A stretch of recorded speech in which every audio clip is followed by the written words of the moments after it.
สูงค่าปอมีพี่น้องคนเมืองใต้เขากูก็กูควรถนอมไม่สูงค่าไม่สูงในวันไม่ได้ก่อแมนมาในวันที่15เหมือนกันขนอ15 เดือน 6 2026นั่นแหละขนอปีใต้เฮาสองเฮงปากเศร้านี้ขนอเป็นแมนมาในเหลือน8 ใหม่1 คำนะขนอวันไม่ได้ก่อข่าวใช้วันช่องข่าวคือตอนกูลองในขนอมีข่าวหัวข้อเกี่ยวกับเรื่องข่าวเงาอันดีในขณะตอนตาปอมีพี่น้องคนเมืองเฮามันก็ตอนตาปอพี่น้องกูเจ้าคือในขนอเกี่ยวกับไปลองข่าวหัวข้อนั่นก็เป็นหัวข้อข่าวที่อันว่าอะไรว่าคือตอนอันเข้มเรียบแล้วก็อันปอมีน้องคนเมืองเฮาข่าวกูเจ้าคือนั่นก็พี่น้องเฮาเขาที่อันติดตามข่าวและสนใจข่าวเรื่องเงานั่นก็เป็นหัวข้อข่าวที่ว่าทั้งอเมริกันและทั้งอิหร่านนั่นในขนอได้มีการข้อตกลงกันเป็นอย่างเป็นทางการเดียวในกันเนาะข้อตกลงกันอย่างฉีกขาดเข้มเรียบนะครับเนาะอันนี้ก็หัวข้อข่าวที่มาโต้ไต่ครับนี่เป็นภาษากำลัดเป็นกำไตเฮาหนีปอมีพี่น้องเขานะครับเนาะบ่ได้ถ่อมข่าวถ่อมเงาเลยถ่อมข่าวเงาคือตอนย้ำจันนั่นนะครับเนาะที่ได้ลงนามกันนั่นในกันเนาะที่ลงนามกันมันก็ที่อันไรมีข้อตกลงกันมายืดเยื้อมาบนห้องว่าเชียงเข้ายามมาเป็น3 เดือนถึง4 เดือนเจ้านะครับเนาะ3 เดือนถึง4 เดือนน่ะคุณตัวโนทำได้ไล่ลาดหมอกมันก็ไล่ลาดหมอกและไล่กว่าเตรียมดิกต่างลงเหนือดั้งโซเชียลเหนือตั้งออนไลน์ในขนอไล่ลาดว่าตามเวลาตามข่าวยามนั่นขนอที่มีการลงนามก่อนแล้วก็ที่ลงนามกันในวันศุกร์หน้าที่อันที่ถึงเนี่ยในการนอมวันศุกร์หน้าที่อันที่ถึงได้ตามข่าวยามเปลี่ยนในเตรียมลงกว่าในโซเชียลมีเดียเตียนคุณตุนทำรายลาดว่านั่นนะครับเนาะว่าเวลาข่าวยามหมอก5 โมงกลางค่ำในกันเนาะ17 นาฬิกาในกันเนาะทำไทยกันเนาะก็ที่อันที่ได้ตกลงและลงนามกันนั่นอยู่ที่เมืองทางอเมริกันหรือว่ากรุงวอชิงตันในกันเนาะที่มีการลงนามกันอย่างเป็นทางการได้เป็นพิธีเปิดห้องว่าเป็นการลงนามการตกลงปรงใจกันว่าที่มีการอยู่ยิ่งตั้งอิหร่านและตั้งสหรัฐในกันเนาะตั้งคุณตุนทำในมาลาเทียงว่าเป็นการเตียนข้อตกลงกันนั่นแล้วก็ตั้งอิสลามตั้งอิสลามในตั้งเป็นเจ้ามุสลิมและที่อันอยู่ในชาติตะวันตกนั่นก็ฝั่งยุโรปในคันเนาะทั้งพวกในคันเนาะเป็นอันไล่ลงน้ำตกลงกันเย้าหยาเย้าเข้มเรียบเย้าในคันเนาะแล้วก็ขอทีกับที่การที่ได้เปิดในการที่อันที่คุณส่งน้ำมันนั่นในคันเนาะคุณส่งน้ำมันนั้นก็เป็นเฮิมมาเป็นก้ามนะเป็นเอียงก็ย่อที่อันที่คนส่งน้ำมันที่อันในบางหลายทะเลช่องแคบฮมุดนั่นนะก็เนาะอะไรมีการผักซึ่งว่าตั้งอิหร่านได้อเมริกันเท่าไรได้ตกลงกันเย้าหยาเย้ามีการที่ตึกยื้อกันอะไรอยู่ยื้อกันเย้าในการที่ไรที่ตกลงที่ไรเฮ็ดปล่อยแต่ที่ตกลงกันในวันศุกร์อันที่ถึงในคันเนาะที่เมืองกรุงวอชิงตันในกวันเนาะก็เลยมากล่าวลาดนี้พี่น้องขวันกุนเมืองและกูเมืองกูเจ้าคือในการออกรายลาดว่าเตรียมตัวตัดที่เปิดเครื่องให้ก็ฮอลวดฮอกาไล่เย่าในกันเนาะไล่เย่ามีลานนี่ก็ตั้ง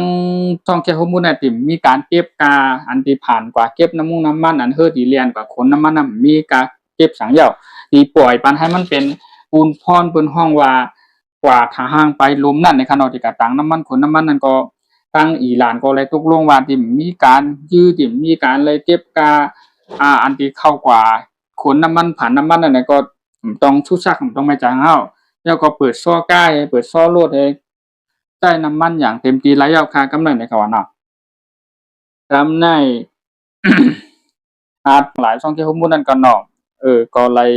มีการตกลงว่าจังไงเฮไผใครเรียนก็ได้ไปกับคุณส่งในว่าต้องไม่ใจสังเยาในกันเนาะแล้วก็ทางคนที่อันเป็นผู้นำสูงสุดของทั้งนายกคณะปากีสถานก็ออกมาลาดว่าออกมาเป็นข้อซักเสว่าอันได้ตกลงกันตั้งอเมริกันในอิหร่านได้ไรตกลงกันเป็นที่เย้าหยาเย้าขนอกที่อันหยุดยื้อกันแน่ตาเข้าตั้งกับเมื่อนั้นนั่นที่มีการยื้อกันจังอะไรลงน้ำกันเย้าหยาเย้าก็ที่มีการเฮ็ดปล่อยกันตกลงกันที่วันศุกร์ที่ถึงในกันเนาะ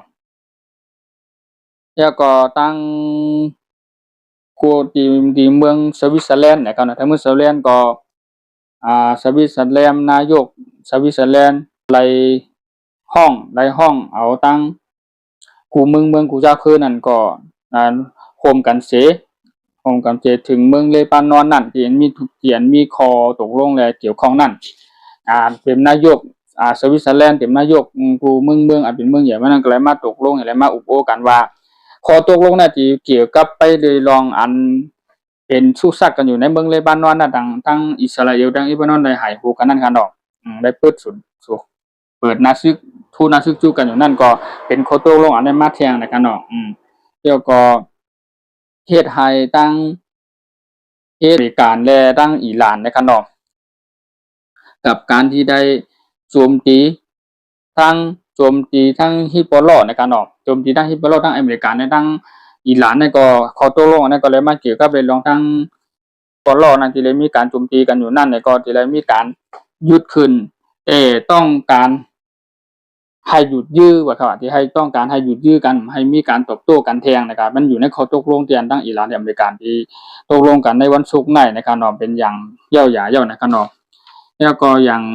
เป็นทางการเรียบร้อยนะครับกำไทยกันเนาะเป็นทางการที่เรียบร้อยแล้วกำได้ส่วนลงนิวเคลียร์นะครับเนาะตอนแต่เป็นลงนิวเคลียร์ของอิหร่านน่าจะถูกจะเอามาลาดกันแทงกำหนึ่งมาอุดโอ้พูดคุยลาดตกกันแทงกำหนึ่งไว้เสียว่าอะไรตกลงกันอยู่ยื่นกันยาวกวันเนาะแต่ทางอิสราเอลเนี่ยก็รายลาดว่าในส่วนของอิสราเอลเนี่ยเขาก็เลยมีการเกี่ยวข้องการที่อันทั้งอิหร่านและอเมริกาเนี่ยเลยตกลงกันในว่าแต่ว่าตั้งผ่ายคนอันที่เป็นผู้นำในเมืองหลายๆที่นั่นก็เลยมาลาดว่าตอนตาที่เอาดีลาดต่อคุณเนทันยันฮูผู้นำของอิสราเอลในขยับอีกนึงในว่าก็ไม่คุณนูทำแล้วมีอะไรมากการเป็นคอเงาหักศักดิ์ศรีมันว่าไล่โทกว่าแล้วก็เลยส่งเรียกไล่ลาต่อกันตั้งคุณเนทันยาฮูเจ้าให้เป็นที่ไหนนะเฮาตกลงกันนะอย่าไปโทนาซึกอย่าไปหลอดตึกเลบานอนอะไรฮิปโปโลติกนะครับว่าเนาะ